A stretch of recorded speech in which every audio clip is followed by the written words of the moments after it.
was a cold fall morning in the hills above Saint Leonard, and Mathieu Moras is on his way to work. On est dans les années 95. À l'époque, on était encore une quinzaine de producteurs de charbon à faire du charbon d'une façon un peu artisanale. Moi, j'ai commencé, j'étais tout jeune, puis dans le four, on va voir le four dans lequel on voit mon père, c'est ce four-là qu'on a pris des briques pour fabriquer le four dans lequel on est présentement. J'ai démarché ça, j'avais engagé 4-5 petits jeunes pour m'aider à tout démonter le four, puis on a transporté ça ici, puis c'est avec ces briques-là qu'on a fabriqué le fourneau dans lequel on est présentement. Tout le monde, ici Thomas Bourgault, présentement à la Maison Plamondon en compagnie d'Odile Pelletier. Madame Pelletier, aujourd'hui, on peut assister au vernissage Les Secrets de Charbonnier. Je vous pose la question, qu'est-ce qu'il y a à voir exactement ici à la Maison Plamondon? Alors, bien, ça va se passer surtout, évidemment, dans le four à charbon qui a été reconstruit il y a déjà quelques années. Et dans le four, il va y avoir une projection sur 180 degrés à peu près, dans laquelle on va voir vraiment des gens d'ici, surtout, qui nous ont livré des témoignages il y a déjà quelques années, parce que pour certains, ils sont malheureusement décédés, donc il fallait prendre les témoignages au moment où ils se passent. Et aussi toute l'histoire donc du charbon, mais à travers ce qu'eux racontent, et non pas d'une façon très historique, là, même si on couvre quand même pourquoi c'était ici, pourquoi Saint-Raymond était si important dans le domaine du charbon, mais c'est surtout à travers ce que les gens racontent, les gens d'ici. Et grosso modo, pourquoi c'était justement ici à Saint-Raymond? Alors, il faut aller voir le film. On vous tient aux aguets. Mais évidemment, il y a toutes sortes de choses qui entrent en ligne de compte, puis je ne suis pas pour toutes les dire, parce que c'est vraiment, la géographie a influencé, il y a plein de choses qui ont influencé, en fait, et aussi, bien, il fallait des charbonniers qui apprenaient de père en fils, puis qui trouvaient des trucs, puis qui développaient vraiment la technique, puis ça, on en parle aussi là-dedans, donc c'est un mélange de toutes sortes de choses, puis je ne veux pas vendre toutes les punches pour que les gens viennent écouter le petit film en question. Non, pas encore. La bonne nouvelle là, oui. Alors, on a pour la journée en mars.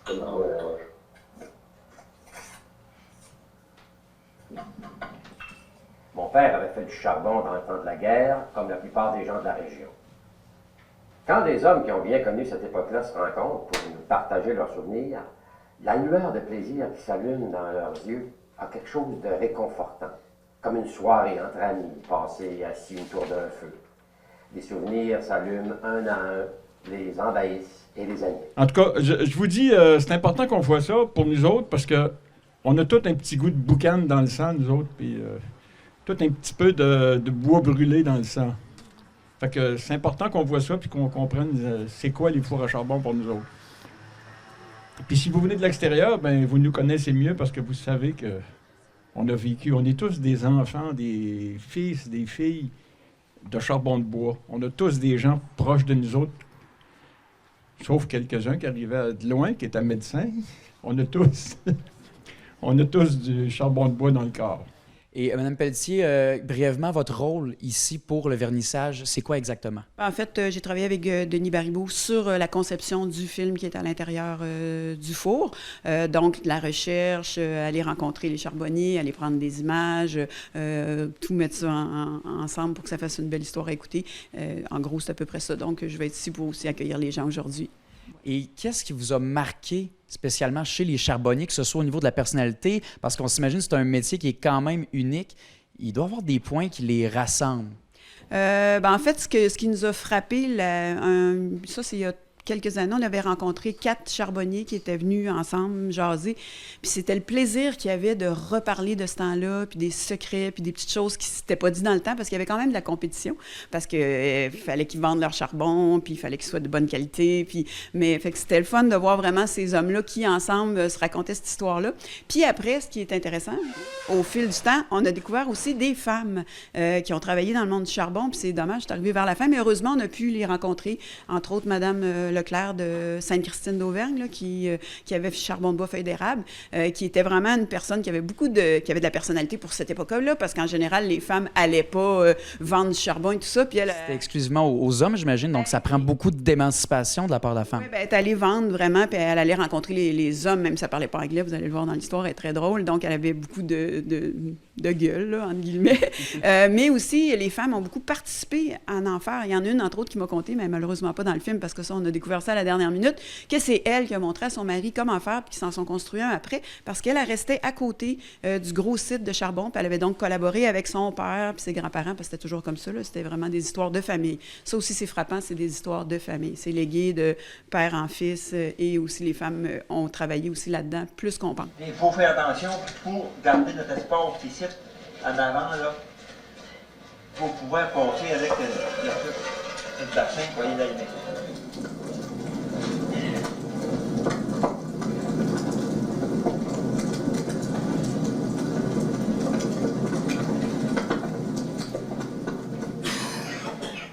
Je ne pouvais pas passer sous silence certaines choses, des petites anecdotes que je connais bien des charbons de bois. J'ai été moi-même élevé en avant de charbon de bois. Il faut savoir que les charbons, ici, les fours à charbon, ça allait où il y avait des scieries, parce que dans ce temps-là, les scieries, tous les rebuts des scieries, on faisait soit du bois de chauffage ou des fours à charbon. Alors, à un moment donné, il y avait 15 scieries à Saint-Raymond, on avait beaucoup de fours à charbon. Alors, les fours à charbon qui font partie de la petite histoire industrielle de Saint-Raymond. Alors, à une certaine époque, on trouvait plus de 200 fours à charbon dans la grande région de Saint-Raymond. Cette très importante production de charbon faisait de Saint-Raymond le plus grand producteur de charbon de bois au monde. C'est dans notre livre de géographie, ça, moi, je l'ai. C'est la seule affaire que j'ai trouvée, puis c'était vrai, là. Alors, c'est tout un art, comme on le disait tantôt, Normand, de faire du charbon de bois que nos ancêtres ont développé. Alors, on peut mettre jusqu'à 10 cordes de bois francs de l'érable ou du merisier dans le four à charbon. Après ça, on le fait brûler plusieurs jours, tout en contrôlant les flammes, en bouchant les petites ouvertures qu'on voit de chaque côté, que l'on retourne tout autour du four, avec des briques et du mortier. Alors, pour obtenir le charbon parfait, il faut carboniser parfaitement le bois et ne pas obtenir trop de cendres. Alors, vous comprendrez que c'est un travail 24 heures par jour, 7 jours sur 7.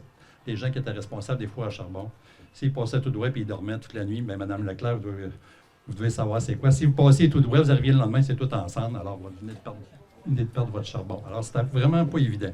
Donc, Mme Pelletier, est-ce qu'on peut s'imaginer que vous allez vous improviser charbonnière prochainement? Il n'y a plus beaucoup de fours en activité pour vrai dans la région, il en reste 2.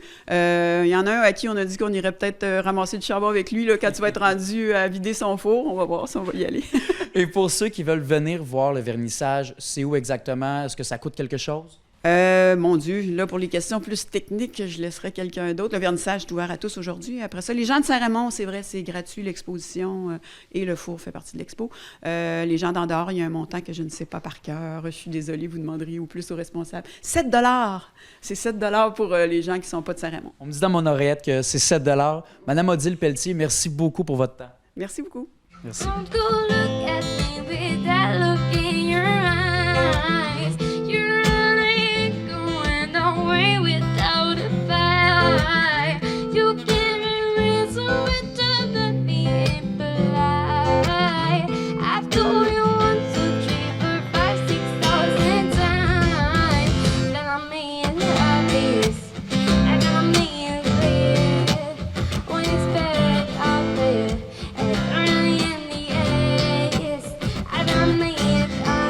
Salut tout le monde, ici Thomas Bourgault, présentement au Parc des Lions pour Vacances en spectacle avec Sophia Rose Boucher. Sophia Rose, comment tu vas aujourd'hui? Ça va très bien, merci. Toi? Ça va très... Hey, c'est la première fois qu'on me le demande. Merci beaucoup. Crime, mais gentil. T'as quel âge, Sophia Rose? J'ai 13 ans. 13 ans, c'est relativement jeune. T'as une voix très puissante. Comment t'as fait pour apprendre ton métier? En fait, quand j'étais jeune, à environ 5 ans, j'ai suivi des cours de chant pendant environ 3 mois, mais j'aimais pas ça vraiment, me faire diriger comment chanter, donc j'ai tout de suite arrêté et j'ai appris par moi-même. T'aimais pas ça qu'on te dise « chante comme ça, fais ça ». Ouais, je voulais chanter à ma manière et c'est ça que je voulais faire. Et ton style à toi, Sophia Rose, est-ce que c'est plus des covers, comme on dit en bon français, ou c'est des compositions? Bien, en fait, je fais des covers, mais je fais des compositions, c'est juste que je les fais pas en public. Pourquoi tu les fais pas en public? Est-ce que c'est quelque chose qui te gêne ou tu gardes ça pour toi? Bien, c'est plus que je garde ça pour moi, mais ça me dérangerait pas vraiment de les faire en public. C'est juste que je garde ça pour moi. We up, we go, been up and down that road. We up, oh no, we gon' burn the whole house. One watch me stand in the line. You're only serving lies. You've got something to hide. We gon' burn the whole house. Mais justement, c'est pas toujours évident. Là, ce soir, tu vas être sur la scène à Vacances en spectacle. Comment tu appréhendes le spectacle de ce soir? As-tu un plan particulier ou tu te laisses un peu emporter par le public, par le moment? Je vais me laisser un peu emporter par le moment. Je veux vraiment en profiter. C'est une occasion vraiment particulière pour moi. C'est ce que j'ai fait de plus gros à date, donc je veux vraiment en profiter. Et ton style à toi, je sais que parfois c'est difficile pour un artiste de dire « moi je suis tel style », on n'aime pas trop ça, mais es-tu capable de te donner un style à toi, à Sophia Rose Boucher? Je sais pas vraiment me donner un style, mais je dirais que je suis plus un peu... je fais plutôt des chansons contemporaines, modernes, plus du pop un peu, mais c'est à peu près ça. Et Sophia Rose, je t'ai écouté tantôt durant le test de son. J'ai fait une comparaison avec mon caméraman Stéphane. On trouvait les deux que tu chantais un peu comme Lord. Est-ce que tu la connais? Oui, je la connais un peu. Je connais une de ses chansons, mais c'est un peu flou dans ma tête, mais ça se fait. Merci beaucoup. C'est un compliment, une voix vraiment chaleureuse. Toi, as-tu une idole ou quelqu'un que tu n'essaies pas de copier, mais de t'inspirer dans le milieu musical? En fait, je peux pas dire que je m'inspire, mais c'est vraiment un artiste que j'apprécie beaucoup. Donc, c'est Ed Sheeran. Ça fait plusieurs années quand même que je le suis, puis je l'aime vraiment beaucoup, là. Donc, c'est ça. Et ta chanson préférée d'Ed Sheeran, c'est quoi? J'en ai aucune idée. Pour vrai, je leur trouve toutes un petit quelque chose que j'apprécie, mais je les aime vraiment tout. Je te demande ça parce qu'on aurait pu la chanter ensemble quand même. Je sais pas, mais comme ce soir, je vais faire Ice Fire et Shape of You de Ed Sheeran, justement. Sophia Rose, je te souhaite bon succès. Pas bonne chance, mais bon succès pour ce soir. Ça va être extraordinaire. Merci pour l'entrevue. Merci à vous. Merci beaucoup. Sophia Rose, ce soir, tu vas interpréter la chanson Ice Fire d'Ed Sheeran et tu as la bonté de nous faire un extrait. Alors, je te laisse le micro, Sophia. Merci. Donc, oh, miss the eye of the mountain below. Keep careful watch of my brother's soul. And should the sky be filled with fire and smoke, keep careful watch other and sun. Merci. Hey, bravo et bon succès ce soir. Merci beaucoup. Merci.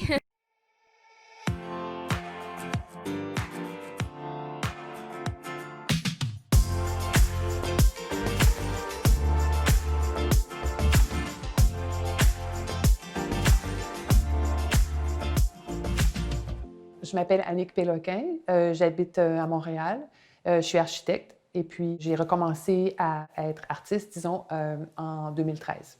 Au départ, je travaillais surtout avec le crayon de plomb et le papier parce que c'était un médium facile pour moi. Je suis de l'époque où, à l'école d'architecture, on dessinait à la main. Mais peu à peu, je suis passée du dessin au crayon, au fil, aux épingles. Je ne sais pas comment ça s'est passé, mais ça s'est déroulé doucement. Donc, en travaillant avec le fil, avec les épingles, j'ai réalisé que le travail que je faisais, c'était un travail patient, un travail très, très, très long. Tout le monde peut faire ce que je fais. J'ai pas suivi de cours là-dessus, mais je passe beaucoup de temps à faire mes projets. Je répète toujours les mêmes gestes, comme par exemple ces boules, ces sphères-là, c'est du filet de lin que j'ai mouillé et moulé sur des galets. Donc, je moulais des demi-sphères, puis ensuite, je les ai assemblées avec un fil de lin ciré rouge. Donc, moulé comme ça, j'en ai moulé 4000 pour en avoir plus de 4000 pour faire un peu plus de 2000 sphères. Donc, c'est un travail de moine, mais c'est quelque chose qui apporte beaucoup de calme et de bien-être. C'est comme la méditation, on fait ça, puis on répète et on répète et on répète. Je réalise que ce travail-là de répétition, un travail qui n'est pas noble ou qui n'est pas flamboyant, je l'ai vite associé au travail des femmes au travers le temps, du travail qui est non rémunéré, sans valeur marchande, s'occuper des enfants, s'occuper de la communauté, faire à manger, faire le ménage, toutes ces tâches-là qui n'ont aucune valeur, mais si elles n'existaient pas, la société comme on la connaît ne pourrait pas exister. Donc, je veux, en répétant des gestes banals et en les répétant souvent, montrer la beauté et la nécessité de ces tâches-là. Ce que j'aime dans l'art, c'est d'être touchée par ce que je vois et j'essaie le plus possible de toucher et d'émouvoir les gens.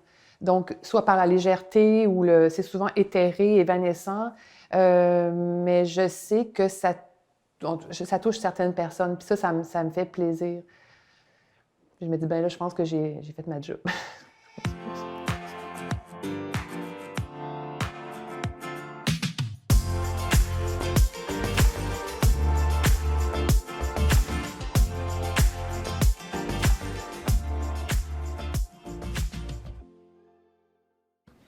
Alors, bonjour Junio. Bonjour Stéphane. Alors aujourd'hui, tu avais organisé une petite conférence, présentation pour un nouveau projet que tu veux mettre de l'avant ici à Saint-Ramon. Peut-être nous parler de ce projet? Oui, bien, on dit nouveau projet, mais finalement, c'est toujours le même projet qui me hante depuis des années. Il y a plusieurs années, j'avais fait le même genre de proposition, c'est-à-dire une murale sur Saint-Ramon. Et bon, je pense qu'à l'époque, la ville n'était pas prête, puis bon, ça revenait quand même il y a plusieurs années. Mais un petit peu frustré, j'avais décidé de faire un tableau. Finalement, j'ai fait un tableau. Et je l'avais présenté lors d'un tournoi du maire, à un moment donné. Et c'est la série Dion qui a décidé d'être supportée acquéreur. Et la bonne chose, c'est que 20 au niveau de la vente revenait justement pour la bonne cause, pour les enfants de Saint-Ramon, un peu moins bien nantis en activité et tout ça. Et ensuite de ça, il y a eu le projet de 2017 avec Sophie, la murale Jean-Denis. Là, je commençais vraiment à être en voiture, pas mal rassasié. 24 pieds, dans un magasin chez nous. C'était vraiment formidable. Qui est encore là. Qui est encore là, puis qui va être là encore une couple d'années, j'espère, en tout cas, du moins.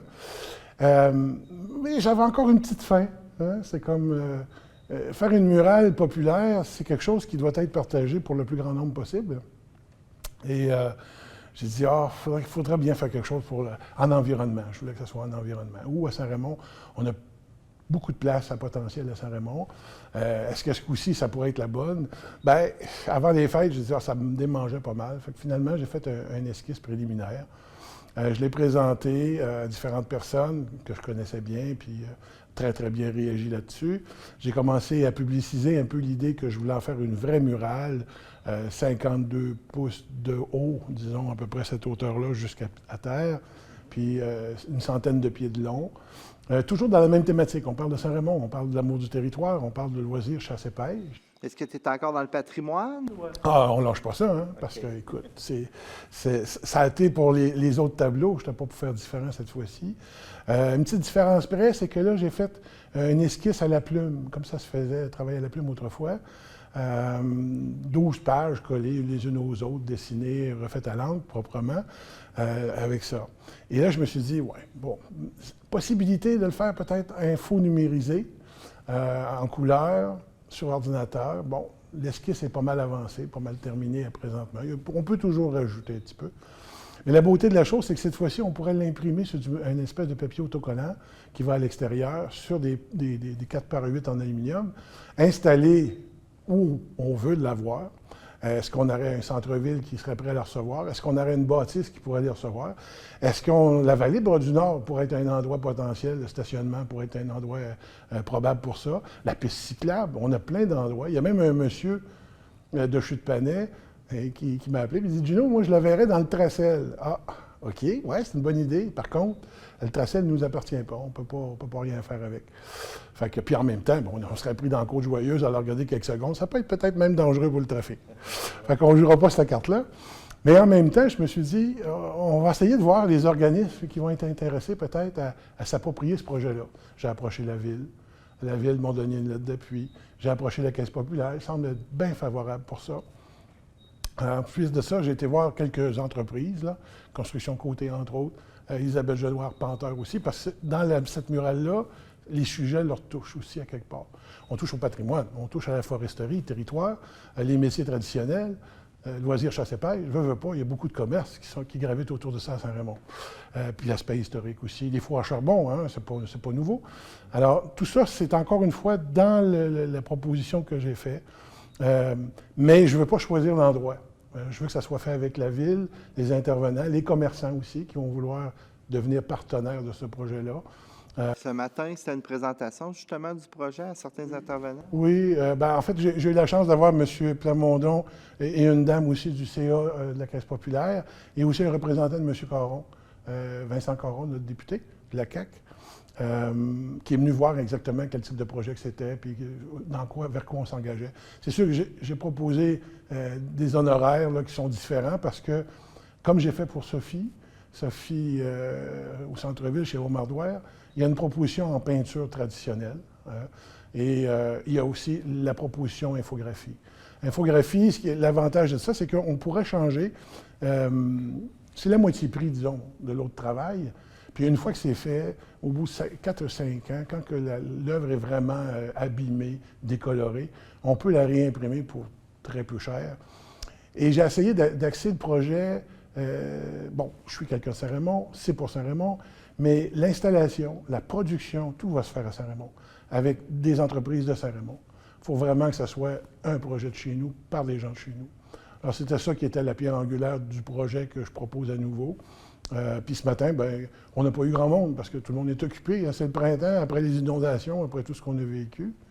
C'était normal que j'avais peut-être des difficultés avec les horaires ce matin, mais je suis certain que 2 ou 3 réunions plus tard, peut-être même d'ici à cet automne, on va attacher le projet. OK. Là, toi, tu vois les prochaines étapes, encore d'autres rencontres. C'est pas cet été, là, c'est plus pour l'an prochain.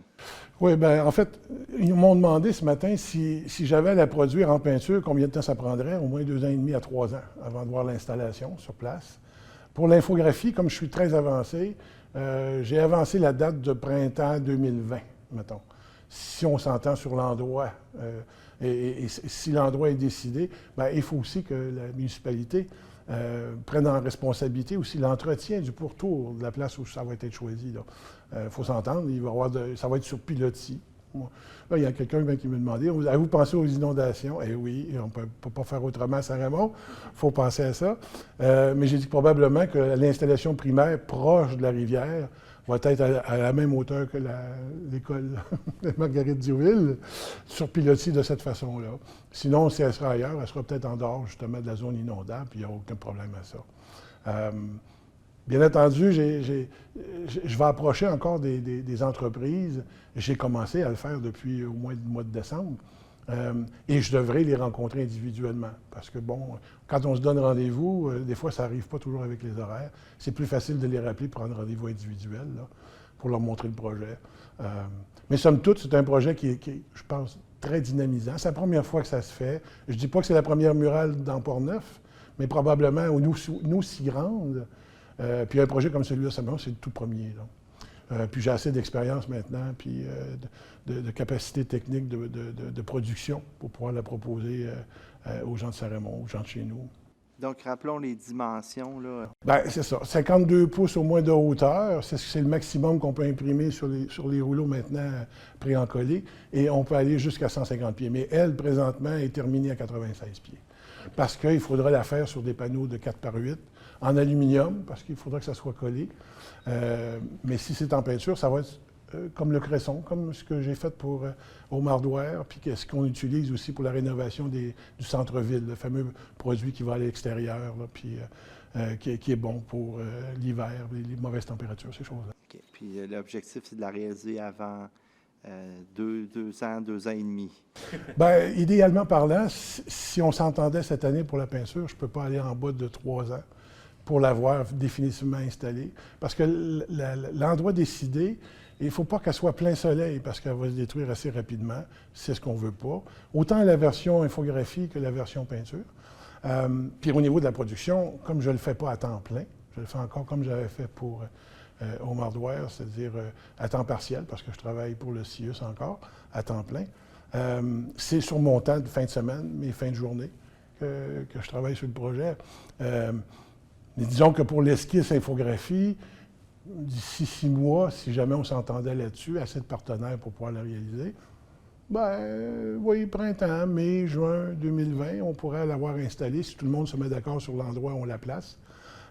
Puis même, comme le prix est pas mal meilleur marché encore que la peinture, moins de temps, puis déjà pas mal avancé, on pourrait en avoir une deuxième copie, la moitié du prix même de la première. puis on pourrait l'installer à un autre endroit stratégique là, au niveau touristique, disons. Là. Parce que 100 pieds de long... oui. Et entre autres, j'avais proposé qu'elle soit peut-être dans le parc Albert Robitaille avec des bancs réversibles, qu'on puisse l'installer pour la voir en regardant vers le village, puis changer le dossier de bord pour regarder le coucher de soleil sur la rivière, pour avoir le meilleur des deux mondes. Ben, merci beaucoup, Gino. Bonne chance. Bien, merci beaucoup. À la prochaine.